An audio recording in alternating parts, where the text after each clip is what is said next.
when I'm not a drummer, what am I? Ain't shady, baby, I'm hot, like the prodigal son. Big a Bartolini, meeny, money, mo, and flower, you're the chosen one.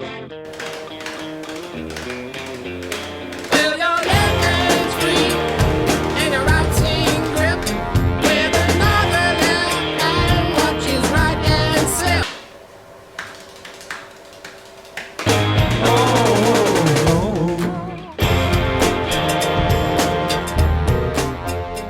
I mean, I used to do painting at university, so I'm quite interested in that kind of in visual arts as well. Although I don't get that much time to paint on tour, but it's definitely something that I like to read a lot about that kind of thing as well. And yeah, I think I've always been quite a creative person. So anything that I like, anything that's creative that I can do on tour, I do that kind of thing. I play a lot of chess as well online.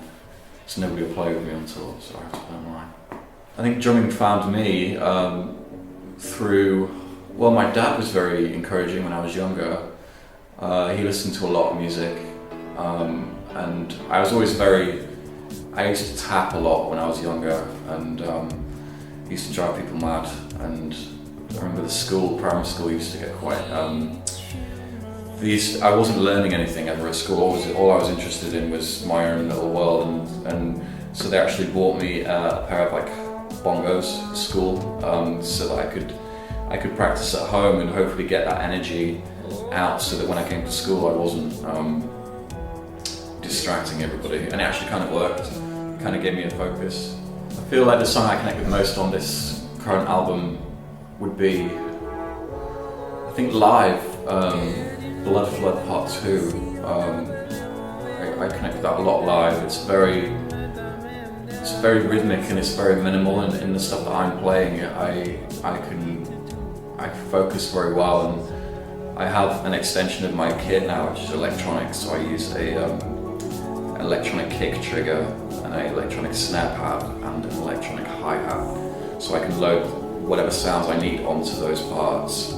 And that particular part is quite simple, but it's very kind of mesmerizing. Like I really get into it, and then halfway through the track I switch onto the regular acoustic kit, and that beat it's quite complex, but now that I know how to play it, I can play it quite well, and it just resonates really well with me. And I think that in terms of the recorded tracks, Hunger of the Pine, I have quite a close connection to. That was one of the first tracks which I programmed the drums on electronically, and I did a few of the production, like the brass and things like that as well, which I've been doing for a long time, but it's the first time I've actually used it in one of the OJ tracks, and I think it was a kind of, not a turning point, but it was a distinct moment in the writing for us on the second album, because it gave us,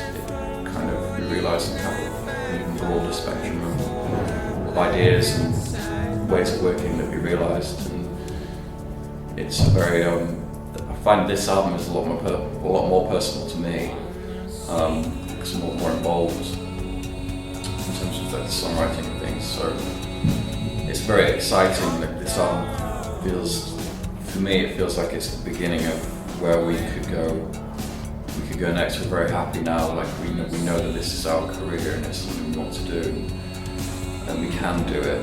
We're fortunate enough now to have a lot of tools and the time, when we're not touring. So I'm very proud of both those tracks, and the whole album really. It's a very personal album to all three of us. So the first tattoo I got was this cube here. I got that in Nashville nearly 2 years ago. A friend of ours who actually tours with us, Sarah, she's our merch seller. She has a lot of tattoos, and she told me she was going down. I thought I'll come with you, because I always wanted to get that cube. I was always drawing cubes, and I'd always draw them on my hands, so I thought, why not get that? And then was at home recently in London, and I got this skull here, which is it's a drawing by an artist called David Shrigley, and then I kind of got a bit addicted, so I got all these up here, and yeah, I really like the black kind of solid 2D tattoo design. Like, I just think they're quite distinct looking. They don't have too much meaning. These are chess pieces. So I was just saying I like playing chess. But yeah, they don't really mean too much. I just like the way they look. Yeah, I don't really. You know, a lot of people say, "Oh, you're not going to regret them," but I don't. They don't really mean that much to me. It's just the way they look. That's a Picasso drawing.